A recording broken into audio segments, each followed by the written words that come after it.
नमस्कार, आप सभी को स्वागत है आपका द एसएससी वॉरियर्स में। और बच्चों, आज हम डिस्कस करने वाले हैं अपने बौद्ध धर्म के बारे में। बिल्कुल शॉर्ट में थोड़ा-सा हम यहाँ पे समझेंगे और ईज़ी वे में समझेंगे। बिल्कुल अच्छे से आपको समझ में आ जाएगा।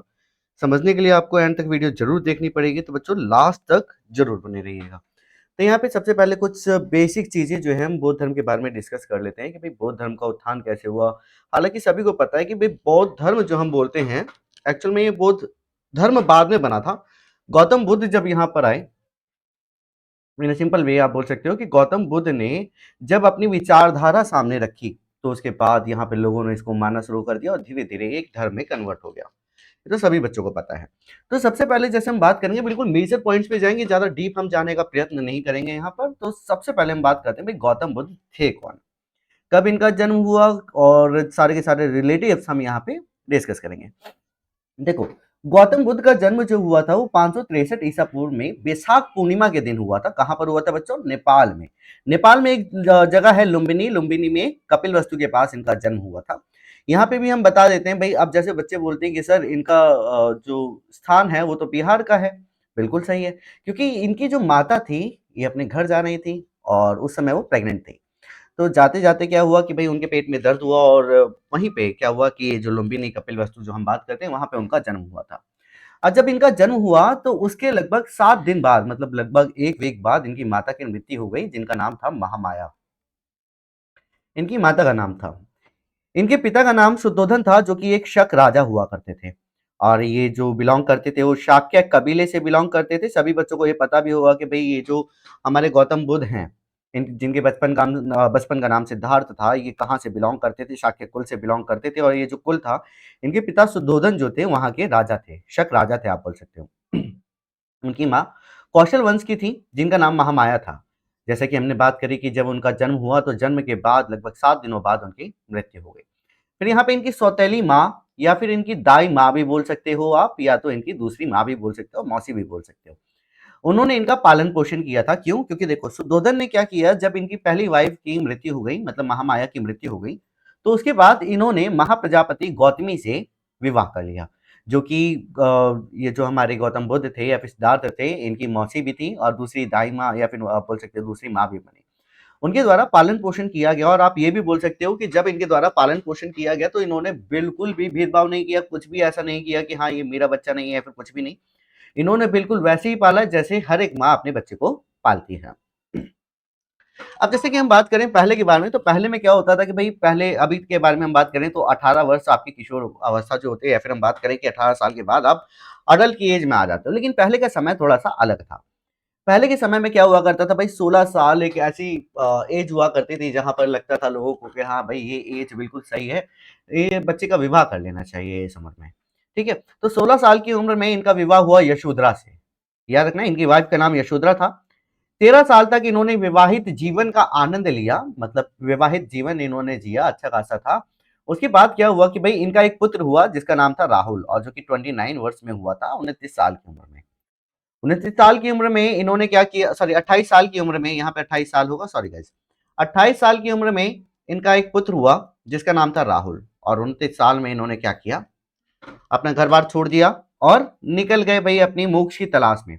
अब यहाँ पे आपको याद रखना है सॉरी, कुछ चीज़ें आपको बताना चाहूँगा जैसे मोक्ष के बारे में, कि भई मोक्ष तो हर कोई प्राप्त करना चाहता है। मोक्ष है क्या और क्यों लोग मोक्ष के पीछे पड़े हुए हैं? समझिएगा, देखो ब्राह्मण व्यवस्था में भी मोक्ष चाहिए, जैन धर्म को भी मोक्ष चाहिए, बौद्ध धर्म में भी मोक्ष चाहिए। जितने भी धर्म है हर किसी को मोक्ष चाहिए भाई, सैल्वेशन तो हर किसी को प्राप्त होगा, मतलब होगा क्या, जैसे कर्म होंगे वैसे ही उसको सैल्वेशन की प्राप्ति होगी, सभी को ये पता है। अब 29 साल में इन्होंने घर बार छोड़ा, मतलब 29 साल की उम्र में अपने महल को इन्होंने छोड़ दिया, और किस प्रकार छोड़ा ये भी समझिएगा। अब जब ये क्या थे कि भाई, एक और चीज बता देता हूँ कि जब इनका जन्म हुआ तो जन्म के दौरान क्या हुआ कि भाई, जब इनके नामकरण की बारी थी तो शुद्धोधन ने कई सारे ब्राह्मणों को बुलाया नामकरण के लिए, और उनसे पूछा कि भाई बताओ, इनके थोड़े से फ्यूचर के बारे में बताओ, भविष्य के बारे में बताओ। ब्राह्मणों ने कुछ ऐसी बात कही जिससे शुद्धोधन जो थे वो आश्चर्यचकित हो गए, और उन्होंने क्या कहा, उन्होंने कहा कि ये जो आपका पुत्र है आगे जाके बहुत बड़ा ज्ञानी बनेगा, लेकिन आपका घर बार छोड़कर ये चला जाएगा। शुद्धोधन को ये सुन के बहुत ज्यादा दुख हुआ, जिसके बाद उन्होंने क्या किया, उन्होंने जो उनका महल था, उन्होंने उनको सारी सुख सुविधा दी जो उनको मिल सकती थी। मतलब ऐसी एक कोई भी चीज नहीं छोड़ी शुद्धोधन ने कि भाई मेरा जो पुत्र है कभी उसको ऐसा लगे कि हाँ हमारे को ये चीज नहीं मिल रही है तो मैं घर बार छोड़ के चला जाऊं, लेकिन ऐसा कुछ भी नहीं था। उन्होंने सारी चीजें दी। तो यहाँ पर हम बात करें कि भाई जो गौतम बुद्ध थे, सिद्धार्थ थे, उन्होंने घर बार क्यों छोड़ा। एक दिन क्या हुआ कि ये बाहर की दुनिया देखना चाहते थे, जिसके बाद यहाँ पर इनका जो सारथी था, सारथी समझते हो ना, जो रथ चलाते हैं, जो उनका सारथी था जिसका नाम था चन्ना, उससे बोला कि भाई मेरे को बाहर घुमा के लाओ। पहले तो वो डरा, फिर उसके बाद मानने के बाद फिर वो चले गए।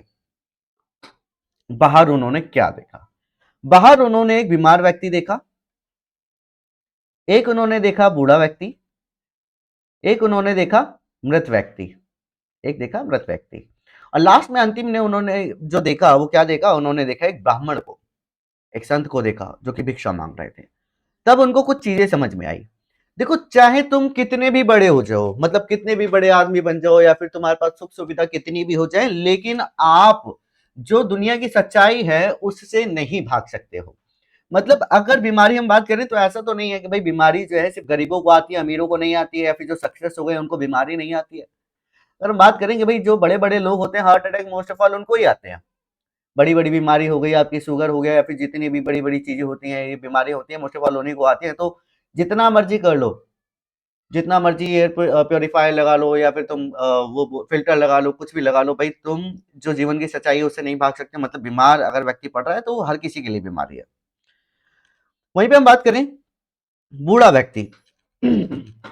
भाई जब रास्ते में देखे, उन्होंने देखा कि भाई बूढ़ा व्यक्ति है, कमर झुकी हुई है, ठीक है, और चलने में उसके बहुत ज्यादा क्या हो रही है, मुसीबत हो रही है, दिक्कत हो रही है। तो उन्होंने बोला कि भाई जीवन की एक ये भी सच्चाई है कि जीवन में कभी भी बुढ़ापा तुम रोक ही नहीं सकते हो। अकाल मृत्यु हो जाए वो बात अलग है, लेकिन हाँ, अगर तुम जीवन जी रहे हो जन्म से लेकर मृत्यु तक, तो बचपन है तो बुढ़ापा भी तुम्हारा आएगा। तो मतलब बुढ़ापे से भी आप पीछा नहीं छुड़ा सकते हो, ठीक है। ये भी उन्होंने देख लिया, मतलब बीमार व्यक्ति देखा, बूढ़ा व्यक्ति देखा, मृत व्यक्ति देखा। तो उन्होंने बोला कि भाई मैं भी एक कबीले से बिलोंग करता हूँ, राजा के परिवार से बिलोंग करता हूँ, तो ऐसा तो है नहीं कि भाई मेरी मृत्यु नहीं होगी, मृत्यु तो निश्चित है।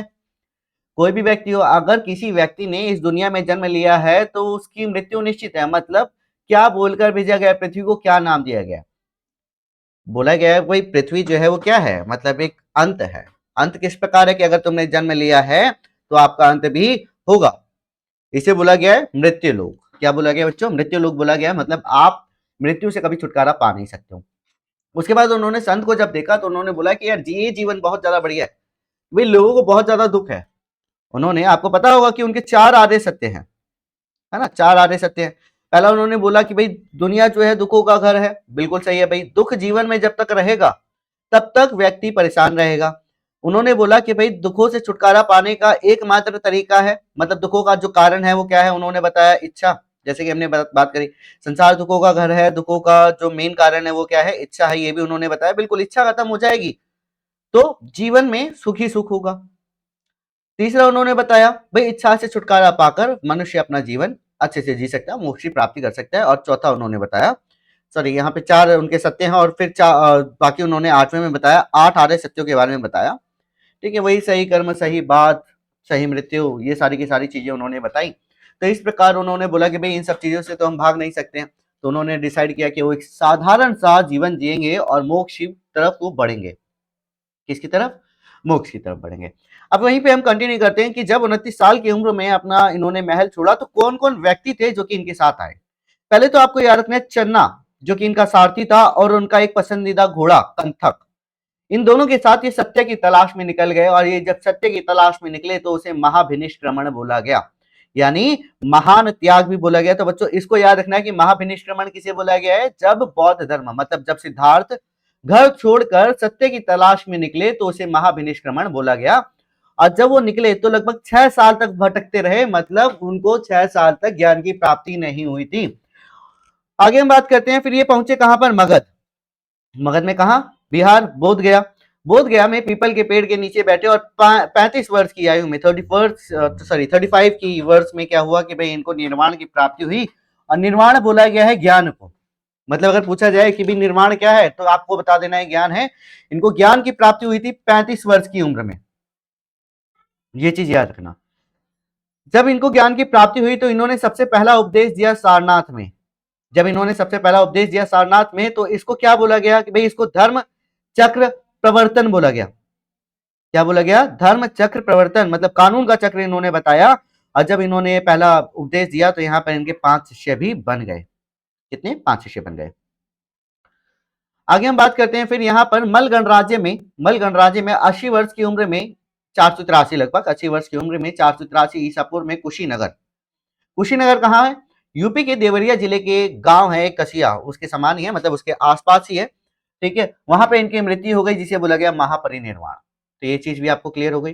अब यहाँ पे एक और चीज आपको याद रखना है कि भाई जैसे हम बात करें कि गौतम बुद्ध का ये जो जीवन है उसके बारे में हमारे को कहाँ से हमारे को पता चलता है। ठीक है, एक तो देखो गौतम बुद्ध के ये जो जीवन है या फिर जो भी हमने इसके बारे में बात करी, उनके कानून के बारे में बात करें या फिर उपदेश के बारे में बात करें, नियम के बारे में बात करें, तो ये सारे हमारे को 3 पिटारे या फिर त्रिपिटक में हम बोल सकते हैं।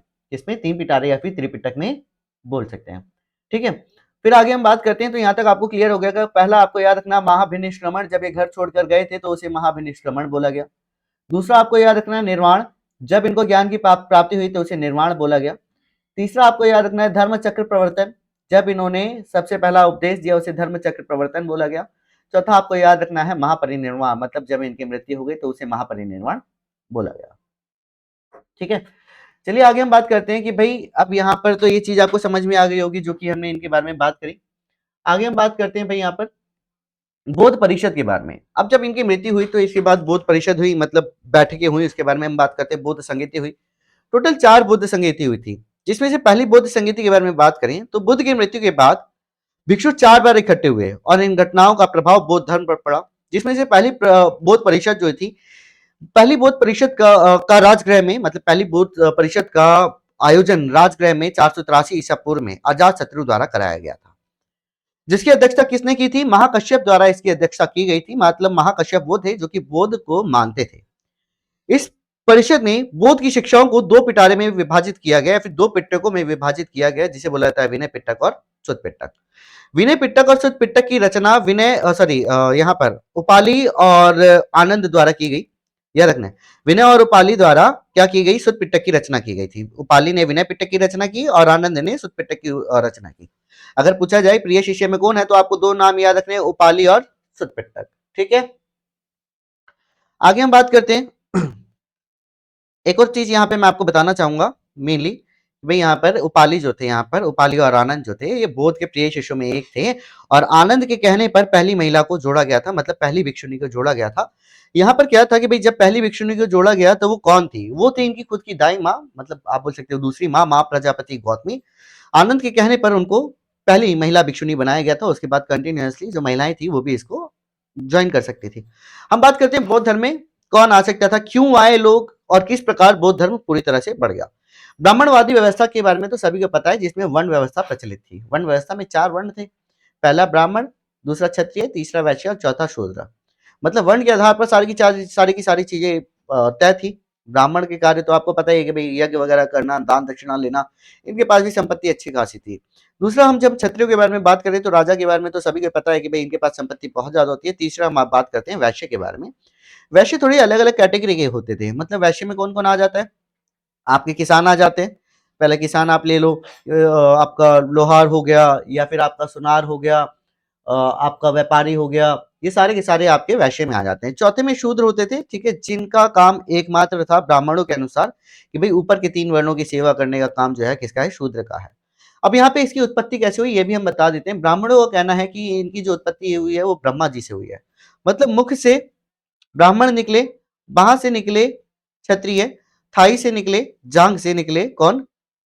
जांग से निकले वैश्य, और तलवों से निकले कौन? चौथा जो आपका रहा, तलवे से निकले शूद्र। ठीक है, तो इस प्रकार ब्राह्मणों ने 4 वर्ण व्यवस्था बना दी। जाति प्रथा भी आपको पता ही है। उसके बाद आपको अस्पृश्यता के बारे में भी पता होगा, चांडाल के बारे में भी पता होगा। चांडाल कौन होते थे? इनको गांव के बाहर रखा जाता था। मतलब इनकी ऐसी स्थिति थी। चांडाल के बारे में जो हमारे को वर्णन मिलता है बच्चों, वो कहाँ मिलता है? मनुस्मृति में मिलता है। मनुस्मृति में मिलता है, जिसकी रचना 200 ईसा पूर्व से लेकर 200 ईस्वी के बीच में इसकी रचना मानी जाती है मनुस्मृति की। और मनुस्मृति है क्या? देखो, मनुस्मृति ये धर्मशास्त्र और धर्मसूत्रों के बारे में हम बात करते हैं कि जब ब्राह्मणों द्वारा नियम बनाए गए कि भाई सभी को पता है कि हम गोत्र के बाहर शादी करते हैं, गोत्र के अंदर शादी अलाउड नहीं होती है, गोत्र के बाहर शादी करते हैं। कुछ लोगों ने क्या किया, गोत्र में शादी की, गोत्र के बाहर शादी की और निचले कुल से शादी करने का प्रयत्न किया, दूसरी जाति से जब शादी करने का प्रयत्न किया, तो ब्राह्मणों को लगा कि भाई ये परंपरा हमारे को बनाए रखने के लिए हमारे को कुछ ना कुछ करना पड़ेगा, जिसके बाद उन्होंने धर्मसूत्र और धर्मशास्त्रों की रचना की, जिसमें नियम कायदे बताए गए और मनुस्मृति हमारी उसमें से एक है। इसी में हमारे को चंडाल का उल्लेख मिलता है। चंडाल अस्पृश्य लोग हुआ करते थे जिनको गांव से बाहर रखा जाता था, मतलब इनको गांव में आने की अनुमति नहीं थी। इसके लिए मैं एक कहानी आपको सुनाना चाहूंगा बोधिसत्व के ऊपर। बोधिसत्व कौन थे? देखो, बोधिसत्व क्या था कि भाई उनके पुनर्जन्म के बारे में जब हम बात करते हैं तो एक चांडाल के घर में जन्म लेते हैं। ये किसके? चांडाल के घर में जन्म लेते हैं। एक दिन रोड क्रॉस कर रहे थे लकड़ी काटने के लिए, वहां से व्यापारी की लड़की गुजरती है रोड से और देख लिए थे चांडाल को। छूना तो बहुत दूर की बात है, उनको देखना भी बहुत ज्यादा पाप समझा जाता था। जिसके बाद उसकी आंखें ऐसे क्रोधित हो गई और आंखें लाल हो गई, अपनी आंखों को बहुत जल्दी जल्दी में उसने धोया और उनके साथ जो सैनिक थे उन्होंने बोला कि जाओ और उसको पकड़ो, उसको मारो। उनको मारा। बोधिसत्व को पता नहीं भाई किस लिए उनको मारा गया। वो गए उनके घर के बाहर बैठ गए। भाई चंडाल किसी के घर के बाहर बैठे तो वो तो अशुभ माना जाता था। तो व्यापारी ने क्या किया, अपनी पुत्री लाकर उनको दे दी कि भैया तुम यहाँ से इनको लेकर चले जाओ। जब उनको बोधिसत्व के बारे में पता चला तो उन्होंने बोधिसत्व से विवाह कर लिया और विवाह करने के बाद उनका एक पुत्र हुआ जिसका नाम था मांडव्य। और जब उनका पुत्र हुआ था तो वो पहले ही कहाँ निकल गए थे, ज्ञान की प्राप्ति के लिए फिर से निकल गए थे। मांडव्य प्रतिदिन 16,000 ब्राह्मणों को भोजन कराता था। एक दिन बोधिसत्व आते हैं भिक्षा मांगने के लिए और वहां पर मांडव्य उनको मना कर देता है। जब सैनिक को ये पता चलता है तो बुला के लाता है उस व्यापारी, मतलब जो लड़की थी उसको बुला के लाते हैं और बताते हैं कि जो भी सिनेरियो हुआ। तब मांडव्य को पता चलता है जो बोधिसत्व वहां पर भिक्षा के लिए आए थे वो उनके पिता थे जिनका नाम था बोधिसत्व। तो यहाँ तक तो आपको क्लियर हो गया होगा। चलिए वापस हम कंटिन्यू करते हैं दूसरी बौद्ध परिषद के बारे में। दूसरी बौद्ध परिषद का आयोजन वैशाली में हुआ था। सावा कामी की अध्यक्षता में इसका सॉरी यहाँ पे दूसरी जो बौद्ध परिषद है उसका आयोजन वैशाली में 383 ईसा पूर्व में हुआ। सावा कामी द्वारा इसकी अध्यक्षता की गई और ये दूसरी बौद्ध परिषद किसने करवाई थी? कालाशोक द्वारा करवाई गई थी बच्चों। किसके द्वारा? कालाशोक द्वारा इसकी अध्यक्षता कराई गई थी। तीसरी बौद्ध परिषद के बारे में बात करें। तीसरी बौद्ध परिषद का आयोजन अशोक द्वारा कराया गया था और मुगली पुत्र तिस्सा द्वारा इसकी अध्यक्षता की गई थी 250 ईसा पूर्व में। जब तीसरी बौद्ध संगीति का आयोजन हुआ तो इसमें अभिधम पिटक की रचना भी हुई थी जो कि किसमें है? पाली भाषा में है। चौथी बौद्ध परिषद के बारे में बात करें तो चौथी बौद्ध परिषद का आयोजन कश्मीर में कुंडल वन में हुआ 72 ईसा पूर्व में और इसकी अध्यक्षता वासुमित्र द्वारा की गई। इसका आयोजन कनिष्क द्वारा कराया गया और इसके उपाध्यक्ष अश्वघोष थे। इस बौद्ध परिषद में बौद्ध धर्म को दो भागों में बांटा गया, महायान और हीनयान। बच्चों याद रखना है महायान और हीनयान है क्या?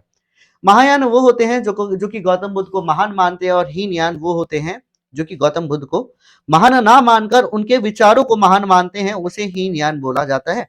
तो इस प्रकार जब चौथी बौद्ध संगीति का आयोजन हुआ तो उसमें जो बौद्ध के अनुयायी थे उनको दो पार्ट्स में डिवाइड कर दिया गया। तो यहाँ तक आपको पता चल गया होगा चार बौद्ध संगीति का आयोजन हुआ। तो यहाँ पे पहली बौद्ध संगीति का आयोजन किसके द्वारा किया गया था? पहली बौद्ध संगीति का आयोजन अजातशत्रु द्वारा 483 ईसा पूर्व में राजगृह में की गई। इसकी अध्यक्षता महाकश्यप द्वारा की गई थी। यहाँ पे दो पिटारों की रचना हुई। कौन कौन से? विनय पिटक और सुत पिटक। दूसरी बौद्ध परिषद का आयोजन वैशाली में 383 ईसा पूर्व में कालाशोक द्वारा कराई गई और इसकी अध्यक्षता साबा कामी ने की। तीसरी बौद्ध परिषद के बारे में जब हम बात करें तो ये पाटलिपुत्र में 250 ईसा पूर्व में हुई। मुगली पुत्र तिस्सा ने इसकी अध्यक्षता की और किसके द्वारा ये आयोजित की गई? अशोक द्वारा। इसी में अभिधम पिटक की रचना हुई। चौथी बौद्ध परिषद कश्मीर में हुई थी जिसकी अध्यक्षता वासुमित्र और अश्वघोष द्वारा की गई। कनिष्क द्वारा इसका आयोजन किया गया 72 ईसा पूर्व में और इसको महायान और हीनयान में डिवाइड कर दिया गया। उसके बाद हम बात करते हैं बौद्ध साहित्य के बारे में। जो हम तीन टोकरियों के बारे में बात करते हैं, त्रिपिटारे के बारे में बात करते हैं, त्रिपिटक के बारे में बात करते हैं, उनके बारे में सबसे पहला आता है हमारा विनय पिटक। विनय पिटक में एक्चुअल में है क्या? विनय पिटक में बौद्ध मठों में अनुशासन के नियम है कि भाई आपको याद रखना है कि ये सारे के सारे लोग जो थे वो मठ में रहा करते थे। मठ में क्यों? देखो इसमें शिक्षक होता कौन था, इसमें मतलब अनुयायी कौन होता था, शिक्षक कौन होता था? देखो ये जो लोग हुआ करते थे वो कुटागारशाला में रहते थे। कहां पर? कुटागारशाला में रहा करते थे। गारशाला में, जैसे कोई बात नहीं मैं ऐसे ही बता देता हूँ, कुटागारशाला में रहा करते थे जहां पर दो शिक्षक आपस में वाद विवाद करते थे और वाद विवाद के बाद जो जीत जाता था वो टीचर बन जाता था। ये लोग मठों में निवास करते थे, जगह जगह जाते थे और अपने धर्म का प्रचार करते थे। इसमें विनय पिटक में ही यही बताया गया है कि जो लोग मठों में रहेंगे वो किस प्रकार रहेंगे। सुद पिटक के बारे में हम बात करें, ये सबसे बड़ा बुद्ध के उपदेशों का संग्रह है। कौन सा? सुत्त पिटक। अभिधम्म पिटक के बारे में बात करें, तीसरी हमारी बौद्ध संगीति में आयोजन हुआ था, मतलब तीसरी बौद्ध संगीति का जब आयोजन हुआ अशोक द्वारा 250 ईसा पूर्व में, तब इसकी रचना हुई थी, जो कि जिसकी भाषा जो है वो पाली भाषा है। बौद्ध धर्म के दार्शनिक सिद्धांत की व्याख्या हमारे को अभिधम्म में मिलती है। गौतम बुद्ध के अवशेषों को कहां पर रखा गया संरक्षित? स्तूप। अब यहाँ पे स्तूप जो है कौन कौन से हैं? सबसे महत्वपूर्ण स्तूप आपको याद रखना है, सांची का स्तूप है। सांची का स्तूप है जो कि मध्य प्रदेश में है, और दूसरा अमरावती का स्तूप है। अमरावती का स्तूप है, ठीक है। एक मध्य प्रदेश में है तो दूसरा आंध्र प्रदेश में है, याद रखना है। सांची का स्तूप अभी भी संरक्षित है, लेकिन अमरावती के स्तूप के बारे में बात करें तो अमरावती का स्तूप आज के टाइम पे पूरी तरह से खंडर बन चुका है। और क्यों खंडर बन चुका है ये भी आपको बता देते हैं। क्योंकि अमरावती के स्तूप में लोगों को लगा खजाना है, इसकी रखरखाव के लिए किसी ने ध्यान नहीं दिया और उसमें खुदाई की गई और इसको पूरी तरह से खंडर बना दिया गया। ये चीज आपको पता होनी चाहिए। चलिए, तो यहाँ तक क्लियर हो गया होगा। आगे हम यहाँ पे बात करते हैं। दूसरा बड़ा और विशाल सुंदर स्तूप अमरावती का स्तूप है, जो कि आंध्र प्रदेश में स्थित है, लेकिन आज के समय में ये पूरी तरह से खंडर हो चुका है। ठीक है, तो यहाँ पे मैप में है, मैप में भी कुछ आपको समझ में आ जाएगा। जैसे कि हमने बात करी पाटलिपुत्र में इसका आयोजन किया गया था, किसने कराया था? अशोक ने किया था। कब किया गया था? 250 ईसा पूर्व में किया गया था, और अभिधम्म पिटक की इसकी रचना हुई थी। ये कुछ महत्वपूर्ण प्लेसेस हैं। कश्मीर में तो आपको पता है, कश्मीर में हुई थी चौथी बौद्ध संगीति का आयोजन, ये भी आपको पता है। पहली बौद्ध संगीति का आयोजन कहाँ पर हुआ था? राजगृह में हुआ था। कहाँ पर हुआ था? राजगृह में हुआ था।